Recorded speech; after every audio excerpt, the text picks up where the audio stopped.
amazing dinosaurs you've never heard of. Please welcome Jimmy Waldron!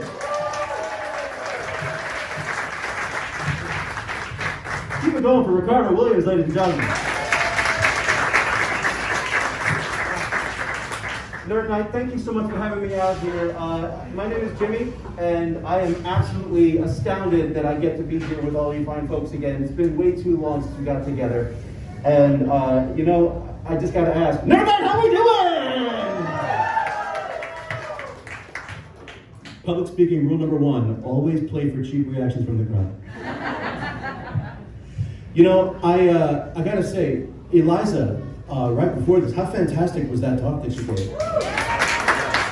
Absolutely wonderful stuff. And she put it very succinctly that just like, as you've seen from every commercial or read on any internet ad or any random email that showed up in your mailbox lately, we live in unprecedented times. And we are more divided than ever. And so I'd like to kind of take tonight to bring us all back onto the same page to a simpler time when we were all united by a single question. And that question is, what's your favorite dinosaur? As Ricardo mentioned, I do host a podcast and a YouTube show called Dinosaurs Will Always Be Awesome. It is a fact, it is a title, and it just rolls off the tongue. It's fantastic. With my partner, Kat, we interview researchers and scientists, artists and creators from all around the world and tell the stories behind the bones. And we are really excited to kind of showcase some of the new things that we have coming out. So one of the questions that I want to ask of everybody here, and there is a specific point that I'm going to ask it, but I think we'll get out of the way right now. I want all of you to think back to that time when you were a kid in a sandbox. Because so many of you, I can tell from the button-downs and the happy hour drinks, are functional adults. But at one point, we all had a dinosaur phase, am I right? Yeah. We all loved stomping around with our pieces of plastic shaped like all kinds of vicious carnivores and also vicious herbivores. And so what I want you to do is I want you to go back in your mind. This is not the trendiest Stardust lounge in town. This is a sandbox. And you are a child. And I want you to summon up that childlike energy, raise your juice box, and on the count of 3, I want you to shout out as loud as you can, what is your favorite dinosaur? 1, 2, 3! Mine too. The 1980s was a heyday of incredible dinosaur toys. You had most of these. I had all of them. But there was no better example of just raw 80s dinosaur joy than the Dino Riders, am I right? The coolest thing ever. There was nothing greater than watching a Tyrannosaurus Rex with buzzsaw blades for kneecaps strolling across your floor with laser beams going left and right. It was a golden time. I have them all. Right? Yeah. I still have most of them. The eBay, they're all over there now. You know, if you had that wonderful dinosaur phase, then you are in really good positions for later on in life. Because a study that was conducted in 2008 in the Journal of Cognitive Development found that kids who played with dinosaurs between the ages of birth and 4 developed a significantly 20 to 35% higher chance of maintaining an intense interest in STEM later on in life. Really captivating people into science and into math and into technology and all these things that we want people to go into to build the beautiful world that Eliza painted up here a minute ago. And so playing with dinosaurs as a kid builds you with all of these great tools for everything that comes later on. And so, in this study, it's important to show, it's not just about boys. This percentage of increased attention and intense interest in STEM is seen in both boys and girls. So for your daughters and your nieces and your cousins and your little sisters, go get them a roaring dinosaur toy because they're gonna love it. Whether they're rampaging across the backyard or sipping tea time, that Dilophosaurus is going to look fabulous. So, your favorite dinosaur, as you mentioned, is something really great. I've asked that question of everybody I've talked to in the last 37 and a half years. I couldn't talk for the first few. But I ask everybody what their favorite dinosaur is, and I've been keeping a list. And so I haven't factored in your data as yet, but if we start to break it down into things like carnivore versus herbivore, and what time period they lived in, and what part of the world they lived in, we get a numerical breakdown of what everyone's favorite dinosaur is. Now, my partner, Kat, is a huge fan of Spinosaurus. And since she's going to be watching this later on, any Spinosaurus fans in the audience, please show the love. There's 4 of them.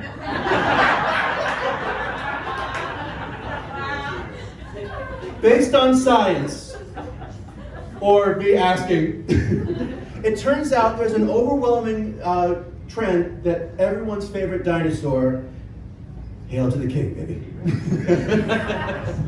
Your favorite dinosaur overall is Tyrannosaurus Rex. No other animal in the informal poll that I've been doing for years has shown as much prowess or as much just dramatic size. It's a gateway animal.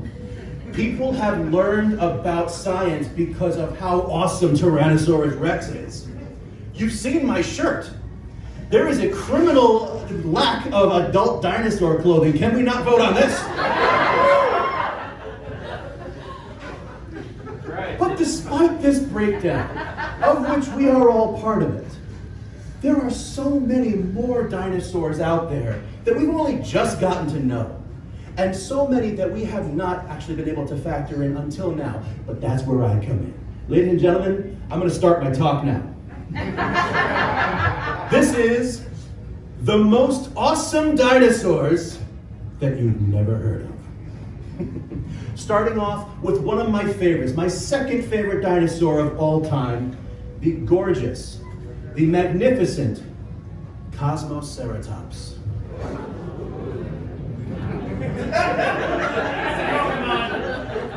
Appropriate.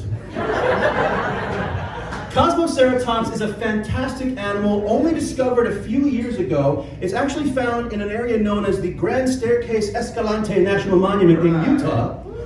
Really? Fantastic. There we go. Awesome. There was a Cosmoceratops right beneath you as you were walking around. Next time you'll know that. Yeah. So this magnificent creature lived during the late Cretaceous period in the western United States, which as we called it back then was Laramidia. And this amazing creature, I love it so much because ceratopsians, those are the ones like Triceratops and Styracosaurus and the ones with all the horns.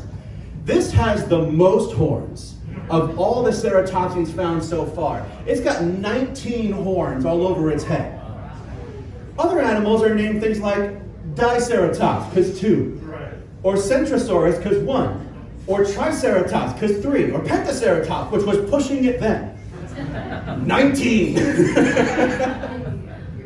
Now, if you have any youngsters at home and you're familiar with the show Dinosaur Train, and Dr. Scott, who shows up at the end to tell you the lessons that we've learned today. Dr. Scott Sampson is an actual paleontologist. He discovered the Cosmoceratops with a little bit of help. Cosmoceratops is so awesome because it was found by a volunteer who decided, I want to go dig up a dinosaur today. His name was Scott Richardson. The full name of this dinosaur, genus and species, is Cosmoceratops richardsoni. That is on his LinkedIn, you know that. The name Cosmoceratops actually means ornamental horned face, because as you can see, it's got horns on its face, and they're rather ornamental. Now, when we name dinosaurs, we have a bunch of different methods that we go about doing it. Sometimes we do it because of feature, sometimes we do it because of a perceived attitude or behavior, and sometimes because we just think it's going to be funny. So, ladies and gentlemen, let me introduce you to PANTYORACO.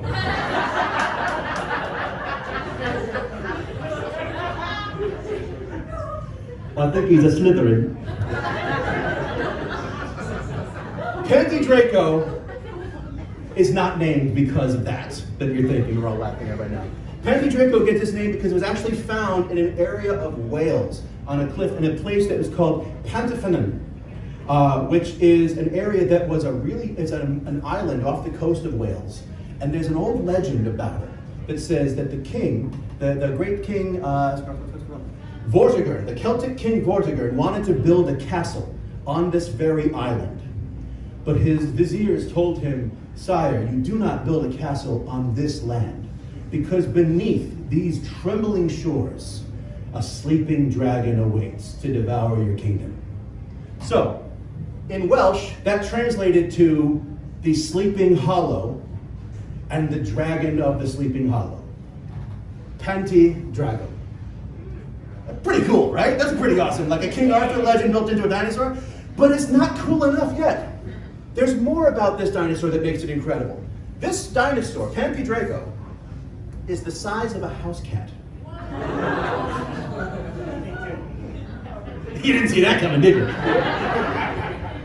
It gets twistier. PANTYORACO lived during the Triassic period. This is the beta testing period of the dinosaur era. Okay, so we were still working things out. All the dinosaurs, most of the dinosaurs, had a similar body form. They had long necks, long tails, long arms, and they weren't quite sure what they wanted to eat yet. PANTYORACO was actually an omnivore. It ate a little bit of this, a little bit of that, a little bit of whatever. In the line of animals that PANTYORACO leads off to, it's called a sauropodomorph. Did anyone ever hear, show of hands, have you ever heard the word sauropod before? Yeah. So already, whoa, impressive, right? So this is the idea that I want to put forth. PANTYORACO is proof that if we gave house cats 100 million years to kind of F around and find out, they could grow into the world's largest terrestrial animals, the greatest creatures to ever walk the earth. And we would call that group the Saurups.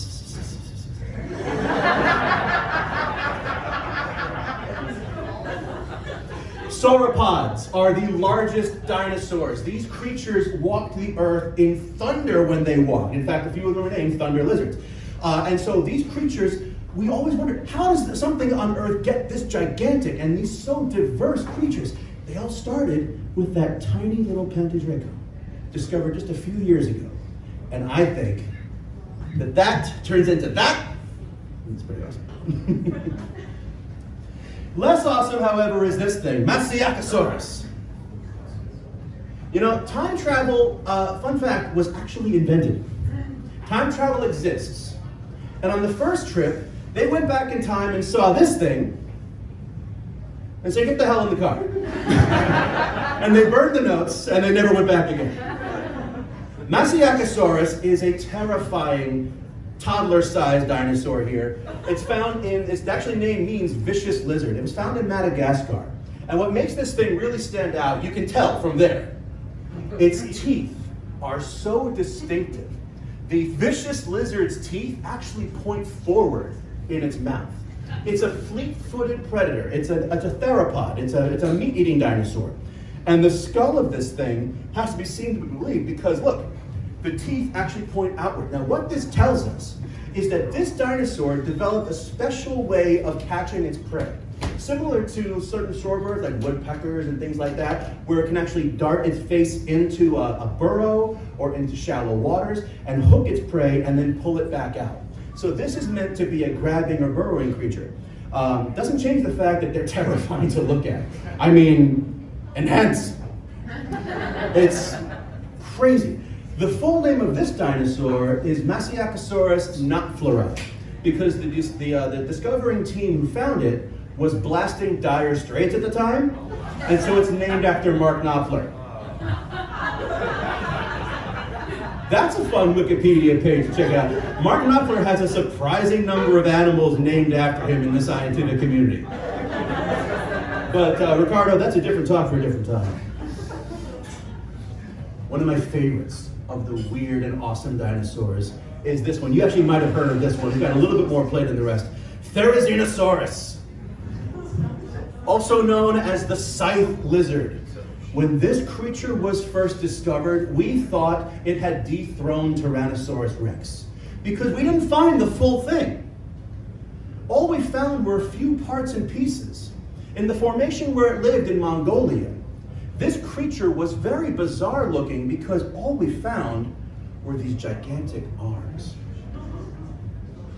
When you find these kinds of arms for a creature, and they have sharp hooked claws at the end of them, we start to think, well, what could this possibly be? This is a voracious, meat-eating murderer. I mean, look at the size of the claws here. They look pretty big there, right? They look a little bigger here, don't you think? So this is the claw. This is this right here. Yeah, exactly, right? Especially if the Masiacosaurus got in hold of that mackerel first. It's full of holes. But no. This is the claw of THERIZINOSAURUS. It had 6 of these things. But this creature, when we found more of it, because this is the way that scientists make their discoveries about dinosaurs. We find a few parts and pieces here and there, and we make a good idea, we make a conjecture. Everything about paleontology is right until it's wrong. I love paleontology because it is a living science of very, very dead things. So we started to find other animals that looked like this, but had more parts and pieces. And we quickly learned with other similar animals that the shape and size of THERIZINOSAURUS actually looked like it really belonged in a brownstone walk-up off of Sesame Street, hanging out with a mammoth. Right? It's Big Bird, is what I was getting at. Okay, moving on. The next dinosaur that I wanted to showcase to you is another one that I think is fantastic. This is LLUKALKAN. LLUKALKAN, Macaulay's great uncle. I've made that joke 11 times every time I talk about this, and I will not stop.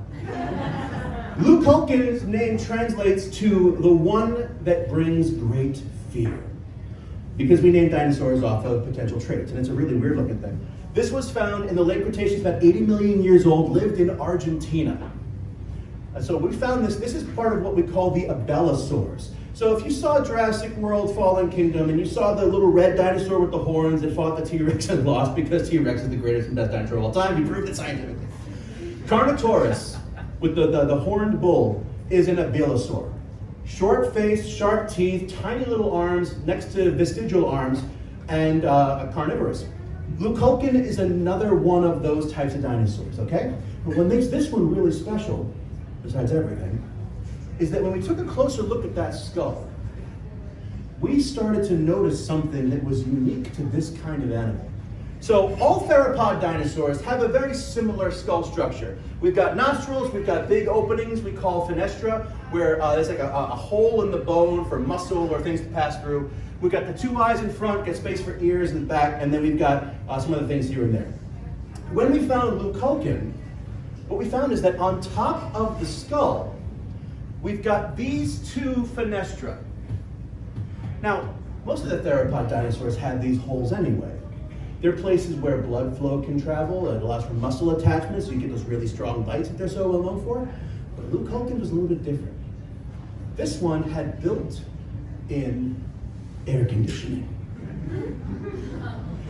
The position of the fenestra and the way that the blood vessels would attach allowed for a lot of superheated blood in the dinosaur's body to make its way up close to the surface to give off that excess heat, to cool it down while it stalked the plains of Argentina.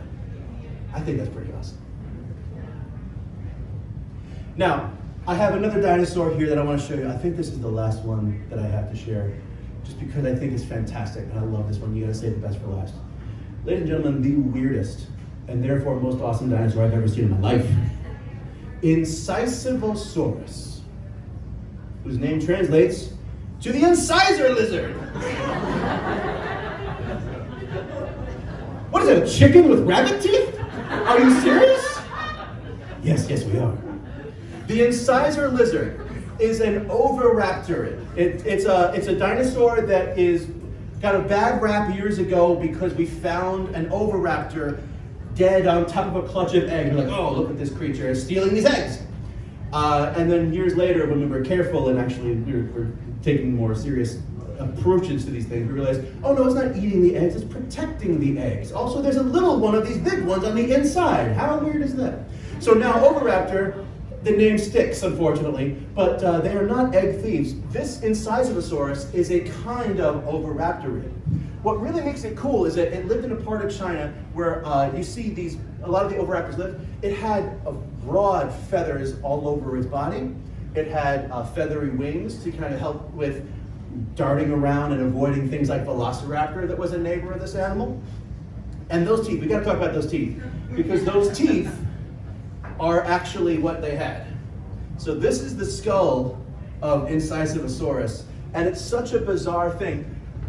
These rodent-like incisors, they show a similar wear pattern to those of hamsters or rodents.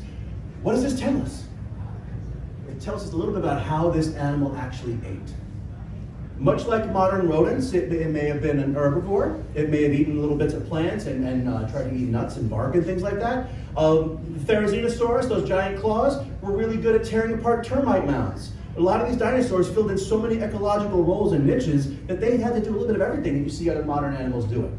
And so the Incisivosaurus kind of filled in a role similar to that of a rodent, like a squirrel or a badger or a beaver or something like that. I think it's really cool. And since this is a fairly recent discovery, just found in the last 2 or 3 years, we still have a lot of speculation as to how they actually might have lived and interacted with each other. Biology tells us about form and function. Behaviors we have to look at through other kinds of fossils. And that's another talk for another time as well. But I just wanted to show with all these different kind of things here, there are so many incredible dinosaurs that we have just started to learn. It seems like we're discovering new ones every week.